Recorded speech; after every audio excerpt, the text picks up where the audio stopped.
that brings us to this other area of not moisture control, but odor sealing. Now, let's stop here for a second and talk about particle sizes. We've got a really great blog that came out this year, all about odor sealing. In fact, if you go into our website and just keyword search like odor seal or something like that, or non-breathable, for example, you're going to come to that blog post. And what we talk about in there is the size of things like odor particles that tend to be something like 0.005 to 1 micron in size. Okay, so keep that in your head, like 0.005, 1 micron in size. Now, what you should be doing is marrying up the particle size of the coating or sealant with the particle size of the problem. In this case, we're talking about odor.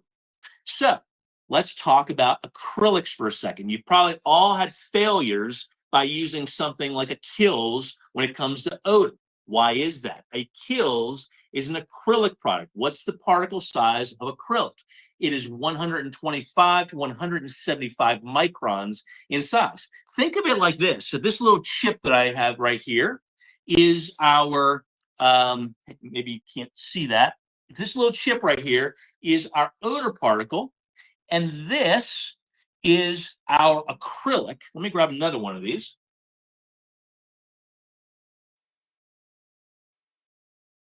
I should have brought like a basketball or something like that. Right. These are going to sit in here side by side with one another. Okay. And what am I trying to illustrate here? If this little chip is our odor particle, this little chip passes very easily right between that acrylic, right? It's great. Acrylics are great for managing moisture from coming in from the positive side and making their way through the coating. They'll also allow for vapor release, which is why they're breathable in the first place. But for odor sealing, you don't want that. You want something that's going to marry up in terms of size. So that's why you have so many failures. If you've ever done odor sealing with a product like Kills before, it's just not the right product.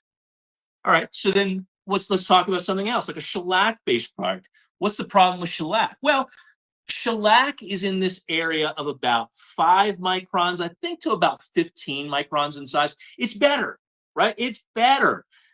It's not perfect. You're going to capture a lot of odor particles going through it, because some of those particles do get up to, like I said, 1 micron in size. You're going to capture and collect a lot of those on the surface, but you're still going to get some passing through. What's the problem? Well, it varies wildly in terms of price, because it's attached directly to a very natural bug excrement. What's another problem? They're typically always a solvent-borne or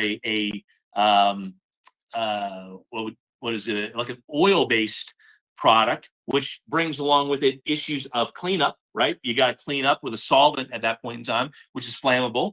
And then they have a high fume index to them, right?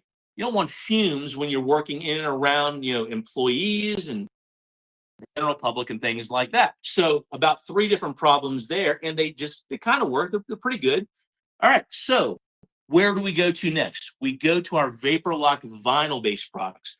Vinyl, as a particle size, is about 0.0005 to 1 micron in size. It matches up perfectly for odor. It is the ideal water-based system to give you all the benefits of almost 0 fumes, right?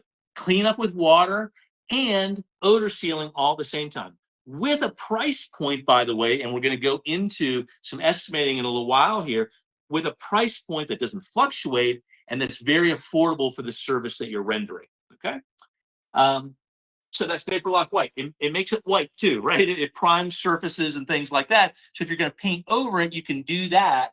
But then you get into clear odor sealing. So let's take an example of, you don't have soot, alligatoring, anything like that that's damaged the surface. You just have a clean surface that's impacted by odor.